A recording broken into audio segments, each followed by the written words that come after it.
When you hear the sound of the bell, you know you're in the championship rounds. Women's Boxing Wednesday. Let's get to it. A little bit of recap. Yes, we know about Amanda Serrano, 12 rounds, 3-minute rounds. Excellent. Everybody should appreciate it. We've heard some, I guess, rumblings, comments, dissension, if you will. Um, I don't want to say from Clarissa Shields, but from Clarissa Shields supporters. And the bottom line is this. I'm always going to liken it to rap. We know Clarissa Shields. We recognize her as the GWOAT. Yes, we recognize she may have been advocating for 12 rounds, 3-minute rounds, but you might have had the line, but if you ain't release it first, then who cares? You know what I'm saying? Like, oh, I had that bar. Well, you said it in a studio session, all right? You said it in a freestyle, but so-and-so said it on the record and they made it hot, right? You made it a hot line. I made it a hot song, right? So no, this is not disparaging to Clarissa Shields, but this is like, hey, whether you did or you didn't, you had the opportunity, I guess, to participate in the celebration and the collective voice. Um, hey man, either roll with it or get rolled over because it's all about the collective as far as I'm concerned. You know what I'm saying? We're stronger together. So, I was first, I was second, I was third. It's just like kids, you know what I'm saying? Your straight line gets all fucked up because a motherfucker want to raise their hand and say, I did it first, right? If you're actually doing it first, then people usually get in line behind you. Let me say that again. Raising your hand to say, I said it first is one thing, but when you go and do it first, people get in line behind you. Hence the reason why people seem to be getting in line behind Amanda Serrano. So I'll leave that right where it is. Good performance in the fight. And I'm interested to see how many fighters will opt for 12 rounds, 3-minute rounds, right? So maybe Clarissa Shields' next bout will be 12 rounds, 3-minute rounds. We'll have to wait and see. All right. Also, shout out to Nina the Brave Fimke. She won last week, unanimous decision. I think she picked up a what was it, a WBA international title. So, steady keeping busy, keeping her name in contention. You gotta love that. Big announcement, man. Big announcement. Of course, this is gonna be the 15th of December. Finally, and this is special to me.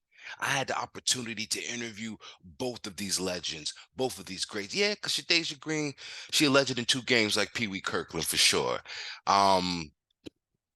I'm talking Shadasia Green versus Franchon Crews-Dezurn for the vacant WBC title. I don't have to say much. I mean, we all know who Franchon Crews-Dezurn is, the first undisputed super welterweight champ, defended her title, unified her title, all of that. And now, um, coming off of the Savannah Marshall loss, she's right back in it because that's what happens when you're a legend, all right? Meanwhile, y'all already know how I feel about New Jersey's own Shadasia Green. She's been patiently waiting for a track to explode on. This is her time.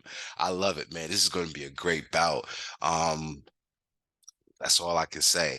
They're going to be talking the talk and walking the walk when they get in that ring. Yes, for sure. And some other news. I'm gonna take it to the UK because this is important to me. Karis Artingstall, um, she's been popping it, talking about she's ready for Raven Chapman. I forgot what division they're in. I want to say 130. I could be wrong, but we know how they get down in the UK. They come through the Olympic system, the GB boxing system, and they be ready for a long time. So the pro game is kind of they picking up on the pro game as far as the business end. Skill set is usually there once they get out of the pitter patter punching and start to put some pain on it. Candice Artingstall is that. She's a puncher. She's kind of mean, She always got an attitude, never proud of her performances, and that's the kind of person that is trying to achieve greatness. So I love that attitude. Raven Chapman is, decorated on her own. She might have picked up a vacant belt, or she might be in contention, but let's get it popping. Let's make that fight happen. Some people think that Chapman's experience outweighs Artingstall's at this point, but hey, let's make that happen. Mikaela Mayer, she said something she got some good news. People, we are hoping that, because I'm on board with it now, we're hoping that it's her versus Natasha Jonas at 147. Yeah, yeah, I like that for sure. Um, if Mayer wants to campaign at 147, that's cool. I will say this. I guess everybody wants to make way for Caroline Dubois. That's the person. That's the individual. That is the newest boogeyman, male or female. And I just love her duality. She's like such a calm, cool little sis, but she's vicious. I fucking love it, love it, love it. That's the new boogeyman. So everybody hauling ass out of 135. Yeah, I can dig it, man. Let's watch the becoming of Caroline Dubois. All right.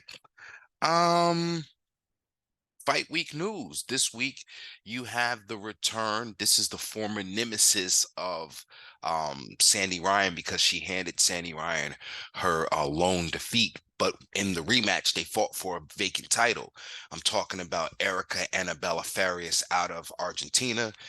She's in action this weekend. That's on a bout on Friday. Um, Tune in if you have access to that. Also, on the Joe Cardinia card, man, you have the return of Ramla Ali. She is right back in a rematch against the individual, the only individual to handle her first defeat, surprising, upsetting, defeat by stoppage. That is Julissa Alejandra Guzman. So yeah, that's gonna be pretty good. That's gonna be pretty good, man. Ramla Ali, she's going to show us how serious she is. The loss don't really mean nothing. At the time, I happened to think she wasn't her usual active self. She was a pretty active fighter. I noticed some things with her mood, just preoccupations, and not making any excuses, but hey, what happened happened, and now she has the courage to try to get it back. No shame. So yeah, let's see this. Let's see this. All the good fighters, you know, you have a loss, especially back in the day. Back in the day, you got one loss earlier in your career. All right. Pretty much means you didn't try to take any soft touches, or you were preoccupied and distracted. Either way, let's give Ramla Ali her shot to bounce back. Last but not least, I don't think I got anything else. Yeah, last but not least, I did want to mention, I believe the undisputed champion at 130 pounds will have the opportunity and will soon be vindicated. I'm hearing that the WBO, along with another sanctioning body, they've asked her to present due cause or just cause, to show the discrepancy in the samplings, or to state her case or her position. So this is what she has been waiting for, the opportunity to clear her name. I think this will happen sooner than later. We'll put all this behind us and then we'll move on. All right. Um, so at 130, she's got to look at trying to, elbow her way into 135, because yeah, people may have been using the whole PED scandal as an excuse to avoid Baumgardner. Um, and I think Serrano, rightfully so, should avoid Baumgardner. Avoid is a key word, not duck. Avoid. Because there are other fights that are a little bit more significant in the featherweight, like with Sky Nicholson. So she ain't got to do that. Um, I think it's really up to Baumgardner and those in and around, 35 and even 40. Um, it's up to those people to kind of step up and see if they want that wreck with Baumgardner, or she could continue to defend, which, I mean, there's nothing wrong with continuing to make title defenses as the undisputed champ. But also big fights and big opportunities out there. So suppose she wants to jump up to 35. I mean, Caroline's not there yet. You know what I mean? So whatever happens between Taylor and Cameron, Baumgardner's in the mix for that. Definitely don't see her going down. No, no, especially after this whole controversy. No. All right. So we'll have to wait and see. Lots of good stuff with women's boxing. I'm always pumped about that. Oh, how could I forget? Crown jewel of the weekend. All right. On Saturday night, you have the unified champion, my girl, the Dimple, Yokasta Valle, in action, defending her title. I think she's in there against